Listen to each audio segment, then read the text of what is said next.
আরজি কর নিয়ে সাধারণ মানুষ যখন রাস্তায়, সাবির হত্যার বিচার চেয়ে আমরা কাউকে দেখিনি সাধারণ মানুষ বাংলা তারা রাস্তায় নেমেছে, কিন্তু একমাত্র বাংলা পক্ষ তারা সাবির হত্যার বিচার চেয়ে অপরদিকে যেভাবে উড়িষ্যাতে বাঙালিদের উপরে অত্যাচার চালিয়েছে সেই নিয়েও কিন্তু গণঅবস্থান করছেন বাংলা পক্ষ। সেই অবস্থান আমি দেখানোর চেষ্টা করবো এবং তাদের গর্গদা চট্টোপাধ্যায় রয়েছেন কি দাবি করছেন গর্গদা আমি সেটি কথা বলার চেষ্টা করব। মূলত কি দাবি?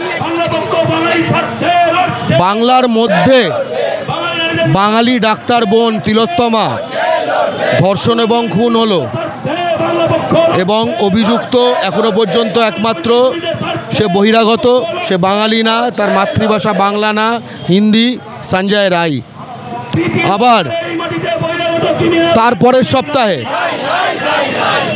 হাওড়া স্টেট জেনারেল হাসপাতালে বাংলার একটি নাবালিকা মেয়ে 13 বছর বয়স, সিটি স্ক্যান রুমের মধ্যে তাকে শ্লীলতাহানি করা হলো।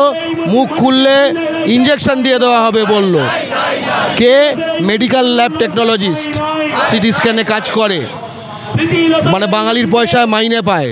সেও আমান রাজ, সেও বাঙালি নয়, হিন্দিভাষী।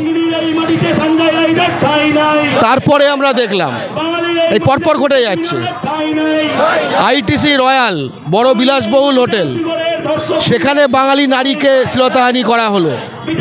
অভিযুক্তকে রিঙ্কু গুপ্তা আর সামথিং কুমার, অরুণ কুমার, বাঙালি তাকে শ্লীলতাহানি করা হলো। আক্রমণ করেছে বহিরাগত হিন্দিভাষী। একই সময় সাবির মল্লিক, বাসন্তীর ছেলে, আমাদের বাঙালি ভাই, দক্ষিণ 24 পরগনার, তাকে নৃশংসভাবে পিটিয়ে হত্যা করলো একদম অনেকে মিলে, যেটা শুনছি আমরা হরিয়ানায়। তারও কোনো বিচার হয়নি এই হত্যার, তার লাশ ফিরে এলো। তার কদিন আগে, যেটা এখনো চলছে, উড়িষ্যায় হাজার হাজার বাঙালি ছেলেকে, কর্মী, ব্যবসায়ী, ফেরিওয়ালা পিটিয়ে পিটিয়ে দূর করা হচ্ছে। এটা কি হচ্ছে? বাংলার মধ্যে বাঙালি বহিরাগত দ্বারা আক্রান্ত, বাংলার বাইরে বিজেপি শাসিত রাজ্যে বাঙালিরা আক্রান্ত হচ্ছে, খুন হচ্ছে, তাড়িয়ে দেওয়া হচ্ছে। এই ভারতবর্ষে বাঙালি কি দাস? বাঙালির ঐক্যবদ্ধ হয়ে প্রতিরোধ করার সময় এসে গেছে। বাংলা পক্ষ আমাদের ডাক্তার বোনের খুনি ধর্ষকের ফাঁসি চাই এই দাবিতে, এবং বাঙালি ভাই পরিযায়ী শ্রমিক সাবির মল্লিকের ফাঁসি চাই এই দাবিতে ধর্মতলায় অবস্থান করছে। আপনারা যখন এই গণ অবস্থান করছেন ধর্মতলার উল্টো দিকেই বিজেপি ধর্ণা মঞ্চ, সেখানে কিন্তু তার আরজি করের বিচার চাই, সাবির হত্যার বিচার তারা চায় না। তারা খুনটা করেছে। বিজেপি শাসিত রাজ্যগুলোতেই পরপর বাঙালিরা আক্রান্ত হচ্ছে। হরিয়ানায় আক্রান্ত হয়েছে, হরিয়ানাতে তার আগে নুতে আক্রান্ত হয়েছে এই সাবির মল্লিকের কেসের আগে। ইউপিতে বাঙালিদের ঘরদোর ভেঙে দেওয়া হয়েছে, দিল্লিতে জাহাঙ্গীরপুরিতে বাঙালিদের ঘরদোর ভেঙে দেওয়া হয়েছে, কর্ণাটকে বাঙালিদের বাড়ি ঠাড়ি ভেঙে দেওয়া হয়েছে। আপনারা শুক্লা অধিকারী, আদি অধিকারী এবং পলাশ অধিকারীর কেস জানেন, যাকে বাংলাদেশি বলে বিজেপি জেলে ঢুকিয়ে রেখেছিল ব্যাঙ্গালোরে।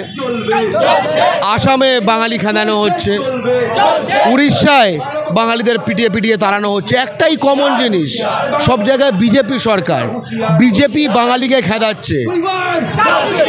বাঙালিকে যেরকম বিচার নিশ্চিত করতে হবে ঐক্যবদ্ধ থেকে, একই রকমভাবে এই বাংলা ও বাঙালির শত্রু হিন্দি সাম্রাজ্যবাদী বিজেপিকেও আমাদের এই পশ্চিমবঙ্গের পবিত্র মাটি থেকে খেলাতে হবে। শেষ প্রশ্ন আমার, যে আমরা দেখেছি কোনো কিছু ইস্যু নিয়ে মেন স্ট্রিম মিডিয়া যেভাবে কভারেজ দেয়, সেভাবে বাংলা পক্ষকে এই ব্যাপারটা নিয়ে গুরুত্ব দিচ্ছে। কারণ আমরা সত্য কথা বলি। আমরা মালদায় 2 লক্ষ বাঙালি যে ভেসে যাচ্ছে সেই কথা বলি, যেটা মিডিয়া দেখানোর কোনো গল্পই নেই।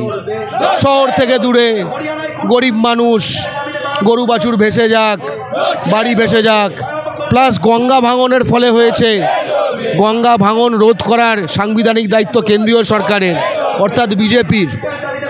বাঙালি যে পুঁজিহীন, যার ফলে বহিরাগত মালিকানাধীন হয়ে বাংলার সকল মিডিয়া, সে রিপাবলিক হোক, TV9 হোক, আর যা হোক, এটা তো বাঙালির বিরুদ্ধে একখানা শত্রুপক্ষ তৈরি হয়ে গেছে। আরজি করের যে নারকীয় ঘটনার বিচারের দাবিতে বাঙালি ঐক্যবদ্ধ, কিন্তু আমার মনে হয় না তিলোত্তমাও চাইবে যে তার ধর্ষণ এবং হত্যার ঘটনা দিয়ে তার ভাইয়ের খুনের ঘটনা চাপে দেওয়া হোক। এটা তিলোত্তমা চাইতো না। এরা তিলোত্তমার সঙ্গে বিশ্বাসঘাতকতা করছে বাংলার মিডিয়া।